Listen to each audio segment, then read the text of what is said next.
5, 4, 3, 2, 1. I'm John Miglosh for the Wisconsin DMA and the International Society for Strategic Marketing. So there was a survey of British consumers. About 1,000 people were asked about what they were thinking for Christmas.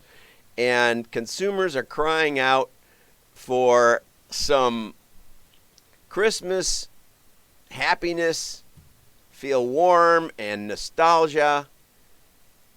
There was a pretty good number wanting inspiration, being amused, but only 15%, and this is really important, wanted the seasonal ads to make them feel informed, far below the 47% that wanted it last year in the same study.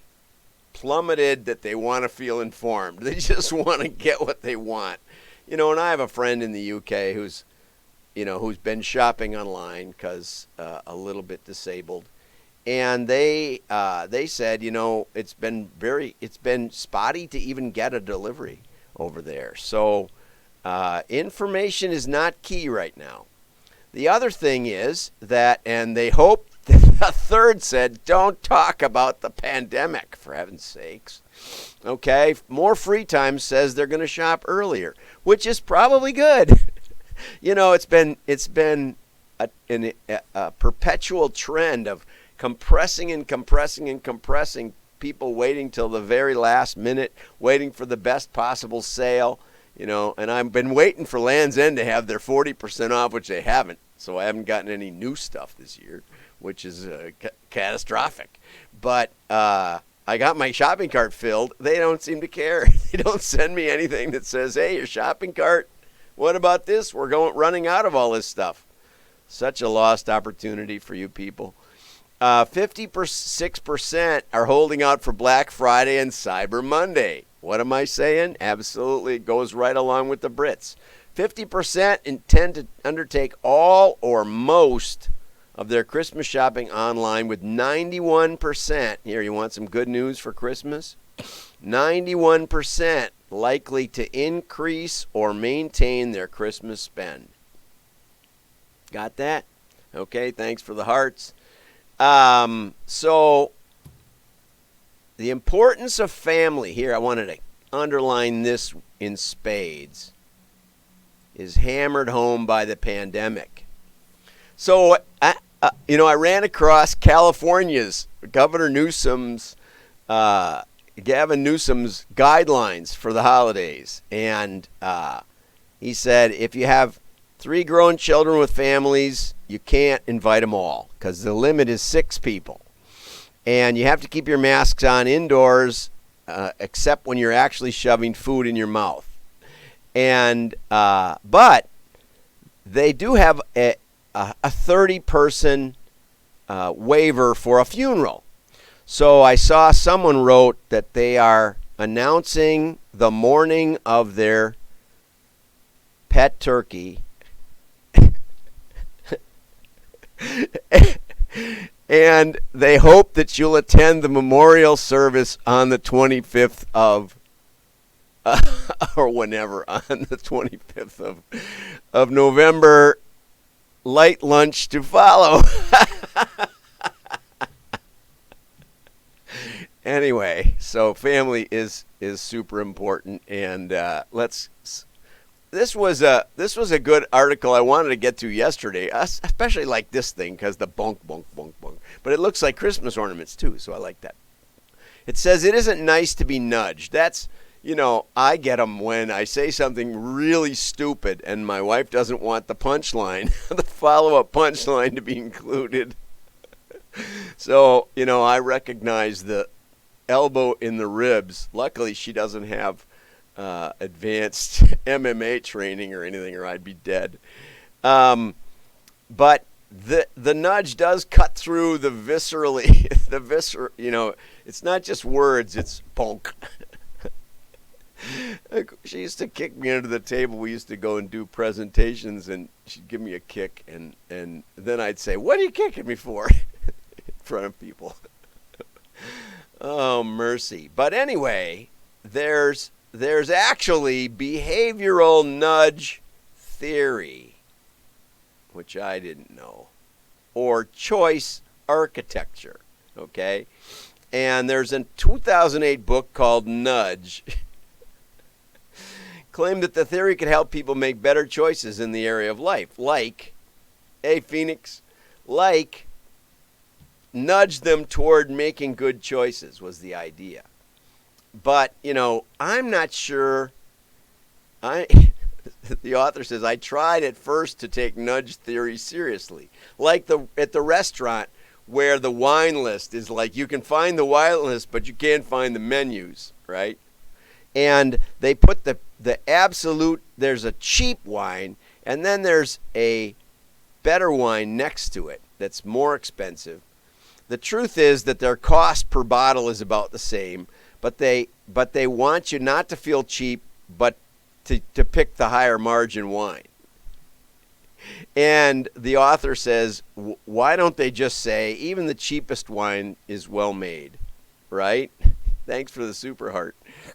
Okay, but changing, and here's a good point, because Mark Ritson commented, on these, there's just an abundance, an overflow, a cornucopia, if you think about Thanksgiving, of articles about how the pandemic could change everything. And it probably won't.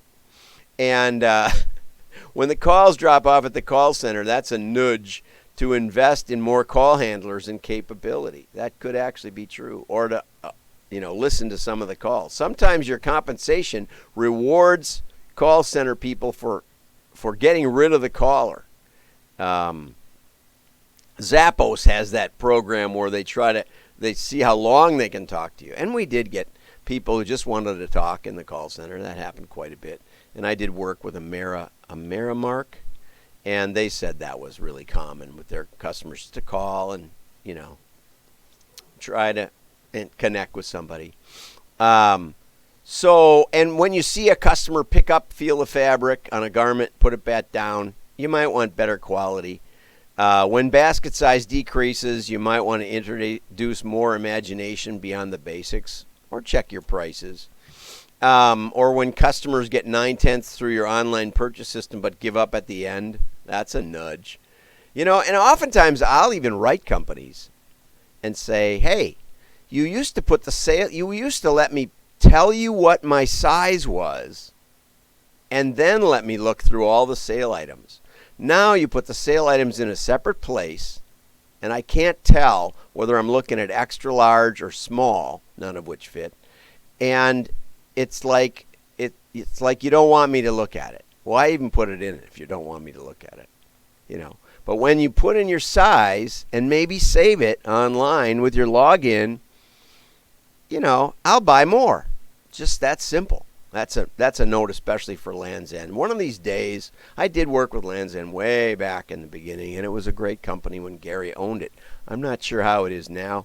When consumers hide your packs or decant what's inside them, I pour the cheap vodka into the Absolute bottle. That's a nudge to make better packaging? Maybe. I just don't care about vodka. I've had the world's best vodka, a bottle sent explicitly from, I don't remember, not Putin, but one of the other leaders of Russia to a friend, and he let us have some. And after that, all vodka tastes cheap. So move in sympathy with your customers, and that brings us to the most important article: how your loyalty program drives shareholder value. Some of you have heard me complain that working with clients, I've often dramatically multiplied their shareholder value only to lose the client when they sold out. And oftentimes been told later that they deeply regretted not keeping us along since we had gotten them there. But I just wanted to show you how this is an excellent article from Adobe.com, which actually was one of those clients. It actually happened to me twice with those same people where we improved their valuation and they sold out. Both times they sold to Getty. Anyway, United Airlines recently announced a plan to mortgage its Mileage Plus frequent flyer program. And United, where's the little catalog of gifts? I got this to me from your catalog. I love this thing. I keep telling my wife how much I love it, and she says, well, why don't you get me one? And as far as I can tell, they've shut down that program, which is my best way to redeem mileage points. Okay, but anyway, their loyalty program is valued by real accountants at $20 billion. So to get a $5 billion loan is no big deal, right? That was 12% of their 2019 revenue. Got it? Okay, so loyalty has tangible value. And one of the points that this guy makes is that a lot of times CFOs don't know. They value the costs. They put down, they always account for the costs. And sometimes they'll account for the liability. They'll take into account breakage, they call it, on liability programs. The cost of the items that are redeemed, and the cost of the flights that are redeemed. They have to put those down as liabilities, as potential liabilities. But they never put down the actual value, future value of that customer loyalty, which is tangible and arguably an asset. Not even a little bit arguable. In fact, when we took sales guides and built them to 10 million in 3 years, the bank said, well, you don't have any assets. The only asset you have on this business is pre-printed catalogs. What would we do with millions of catalogs in a warehouse if you went under? I said, well, how about mail them, and you could make a lot of money. What would you do with a machine tool at a machine shop that you count as an asset and allow depreciation on even, and you don't have any idea how to run a machine shop? Bankers are funny people. They don't see assets. They only see liabilities. So your CMO and your CFO need to work together. Excellent article. Okay. Plus, loyalty leaders are expected to grow 2.5 to 5 times better shareholder returns over the next 10 years. Right? And who is the best? Here's how to do it. Providing differentiated value to the most loyal customers. I've been with Land's End since the 70s. Do they ever thank me for that? No.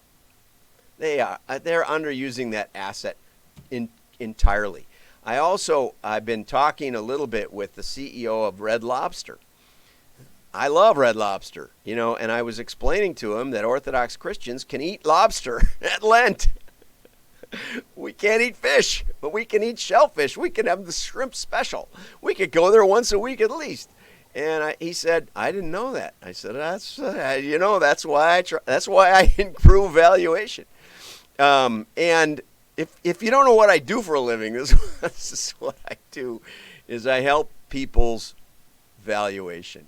But all of this stuff, increasing revenue by increasing frequency and purchase transaction value, you can't really do that unless you really understand what the customers are about. And what's the best way to work with customer loyalty? And it's mail. United mails me the little catalog, right? You got it? And Neiman Marcus, Nordstrom's always mailed their little thank you card to their loyal customers, and then they stopped. And traffic to the store went to nothing. This was from 2019, but it's very recent.